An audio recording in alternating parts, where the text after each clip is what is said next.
Assalamu alaikum or welcome back to Orange Shots. In today's video, we're going to talk about Hiroshima and Nagasaki and the thing that happened in Japan in the Second World War. दूसरी जंग के अज़ीम में Germany तो हार चुका था और Germany ने सरेंडर कर भी दिया था, but Japan was not surrendering to the US and allied forces. So we have come back inside. Basically, I wanted to shoot outside because ज़रा scenes अच्छे होते हैं. मौसम ज़रा आजकल बहुत अच्छा हुआ है. पीछे तालाब था, उसके ऊपर कुछ प्लांटेशन भी थी. It was looking very nice, but then it was becoming increasingly difficult for me to shoot over there. Motorcycle पे जा रहे हैं, बहुत सारे लोग मुझे जानते थे, तो अस्सलाम वालेकुम जाहिद भाई, क्या हाल है, ये है वो है, तो it was disturbance.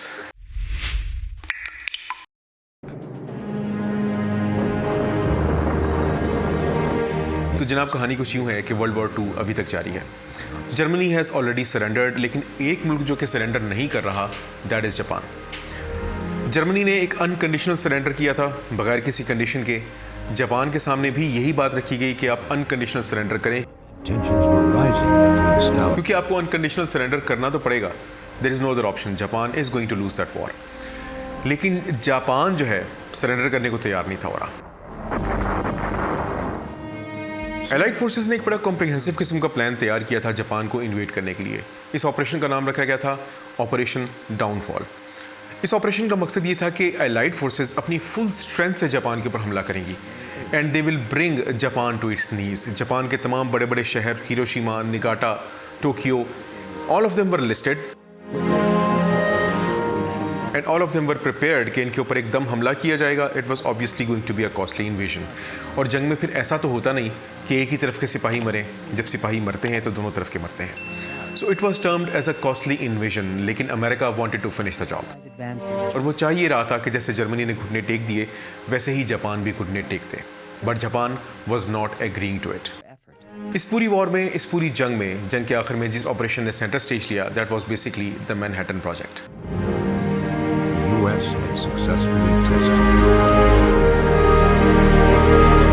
Manhattan project वो प्रोजेक्ट था जिसकी मदद से अमेरिका इस काबिल हुआ कि वो प्लूटोनियम बेस्ड फैटमैन और यूरेनियम बेस्ड लिटिल बॉय उनको जापान पर ड्रॉप कर सके.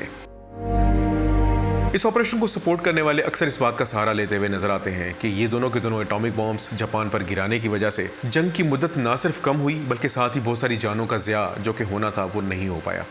But personally I do not agree to any of that stuff. 4, 3, 2, 1.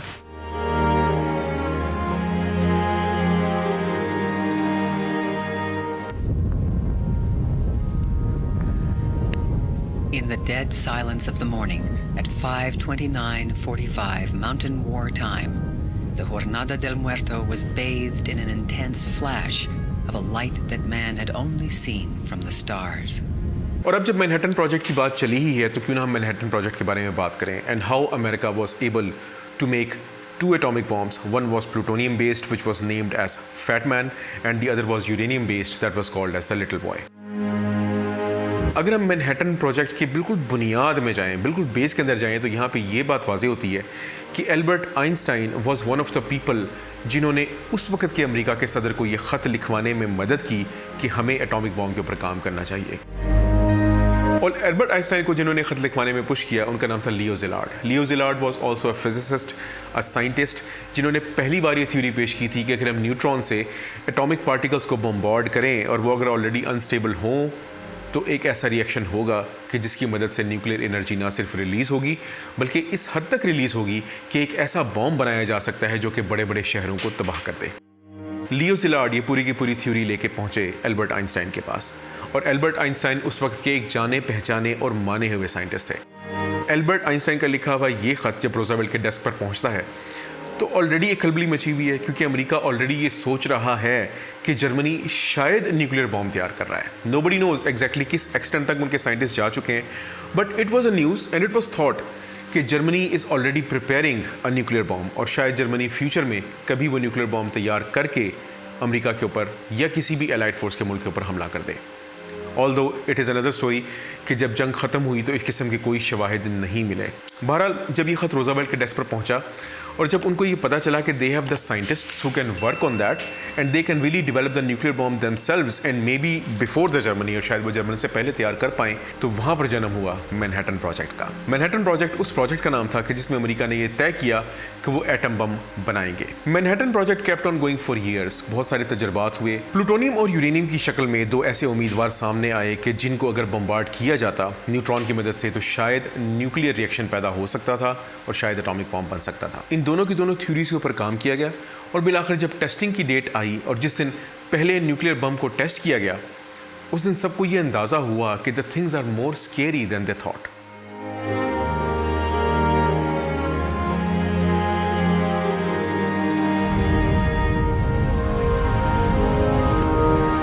लेकिन उस वक्त ये पूरा का पूरा प्रोजेक्ट साइंसदानों के हाथों से निकलकर मिलिट्री के हाथों में ऑलरेडी जा चुका था, पहले से जा चुका था। And as usual military wanted a win.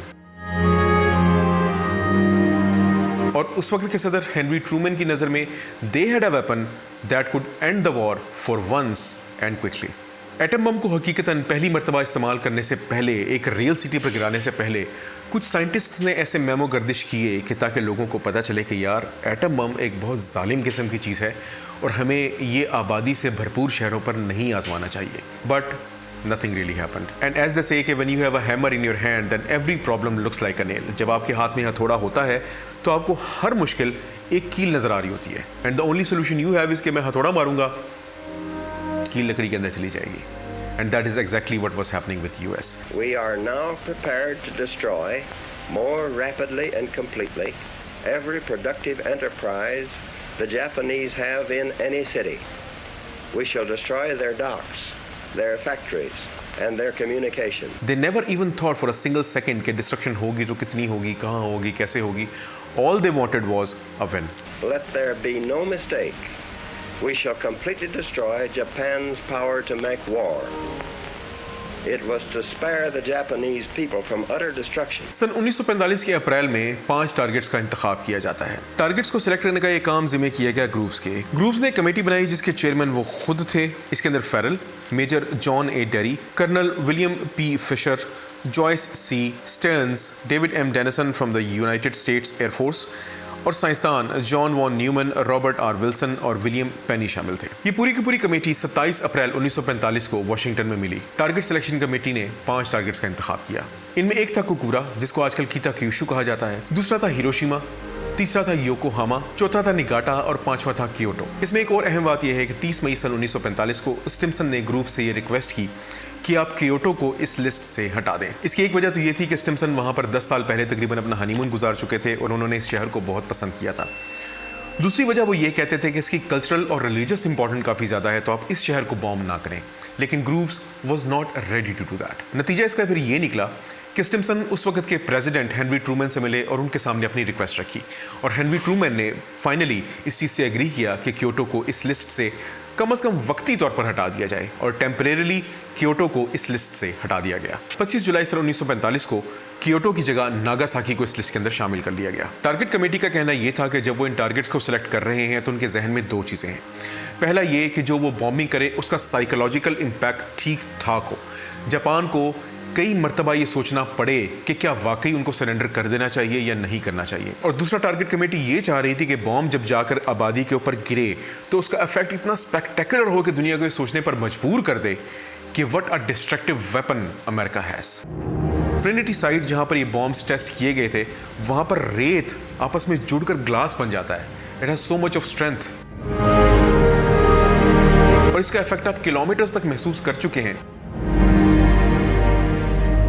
You already know all of that and still you are going to drop the bomb on civilian population. कोई और वजह समझ में आती है इसकी? एटॉमिक बॉम्ब के एक्चुअल अटैक से पहले जापान के ऊपर जगह जगह लीफलेट्स गिराए जाते हैं। उन लीफलेट्स के ऊपर 7-8 जापानी शहरों के नाम लिखे होते हैं और साथ ही उस लीफलेट की बैक साइड के ऊपर ये वर्डिंग्स प्रोमिनेंटली लिखी हुई हैं कि हम आपसे ये वादा नहीं करते कि सिर्फ और सिर्फ यही जापानी शहर तबाह होंगे। यूनाइटेड स्टेट्स एयरफोर्सेस पूरी की पूरी जंग के दौरान जापान के अक्सर शहरों को टारगेट करती थी और एरियल बॉम्बिंग करती थी।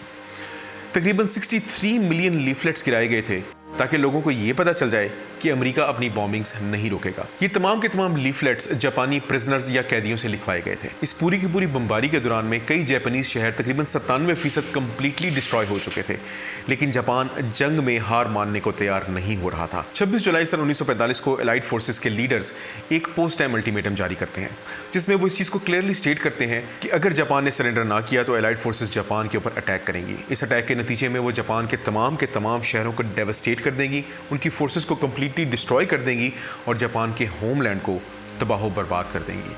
इस पूरी की पूरी डिक्लेरेशन में एटम बम का लफ्ज़ कहीं भी शामिल नहीं था। That the ultimatum of July the 26th was issued at Potsdam. Their leaders promptly rejected that ultimatum. If they do not now accept our terms, they may expect a rain of ruin from the air, the like of which has never been seen on this earth. Japan के उस वक्त के prime minister Suzuki ने इस declaration के बारे में ये कहा कि Japanese government intends to kill it by silence, यानी कि जापानीज गवर्नमेंट इस डिक्लेरेशन को कंप्लीटली इग्नोर करेगी। एटम बम गिराने की तैयारी को मुकम्मल करने के लिए यूनाइटेड स्टेट्स एयरफोर्स ने B-29 सुपर फोर्ट्रेस तैयारे मरियाना आइलैंड्स में टिनियन के ऊपर डिप्लॉय कर दिए और 6 अगस्त सन 1945 को पहले B-29 एनोला गे ने पहला न्यूक्लियर बॉम्ब, जिसका नाम लिटिल बॉय था, उसको हिरोशिमा पर गिराया।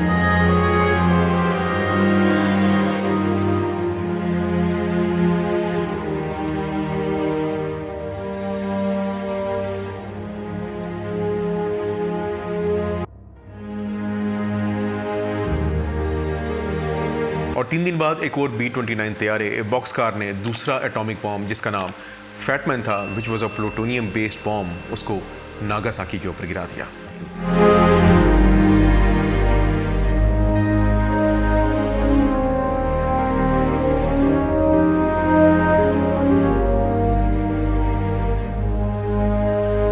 एटम बम गिराने के तकरीबन 2 से 4 महीने के अंदर तकरीबन 1.5 लाख अफराद हिरोशिमा में और 80,000 अफराद नागासाकी में इंतकाल कर गए।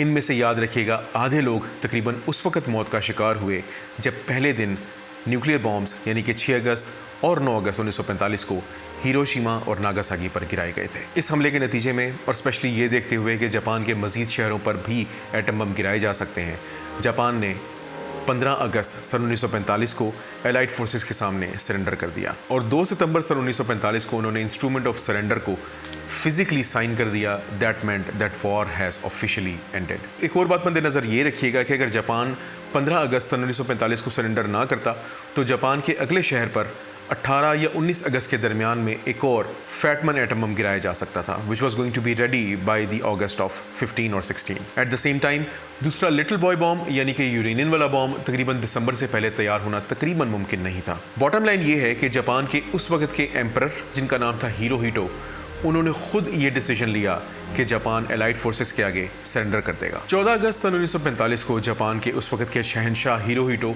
अपनी ये अनाउंसमेंट करते हैं, जिसमें वो पूरे के पूरे जापान को ये बताते हैं कि जापान एटॉमिक बॉम्ब्स के अटैक्स की वजह से सरेंडर करने लगा है। हिरोशिमा और नागासाकी के ऊपर ये जो 2 एटम बम गिराए गए, ये दुनिया का पहला वाक़या था जब एटम बॉम्ब्स को सिविलियन पॉपुलेशन के खिलाफ इस्तेमाल किया गया।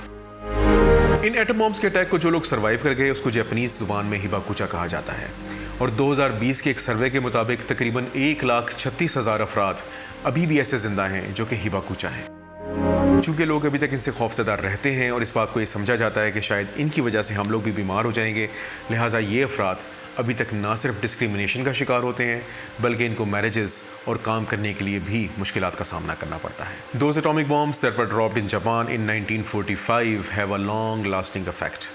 सन 2020 आ चुका है लेकिन अभी तक उन एटॉमिक बॉम्ब्स की इफेक्टिस जापान में मौजूद हैं। And that is how the America decided to end the second world war. I think it was a pretty inspiring story और हो सकता है कि अगर आपको atomic bombs, Manhattan project, little boy, Fat Man, इन सब के बारे में कुछ पता हो भी तो शायद आपको आज की वीडियो में कोई ऐसी बात पता लगी हो जो कि शायद आप लोगों के लिए नहीं हो। If it was so, please consider subscribing and consider liking this video. अपना बहुत सारा ख्याल रखिएगा, दुआओं में याद रखिएगा। With tons of love to my Orange Shorts family and to be Orange Shorts family, this is Zahid Nisar. You are watching Orange Shorts. Allah Hafiz.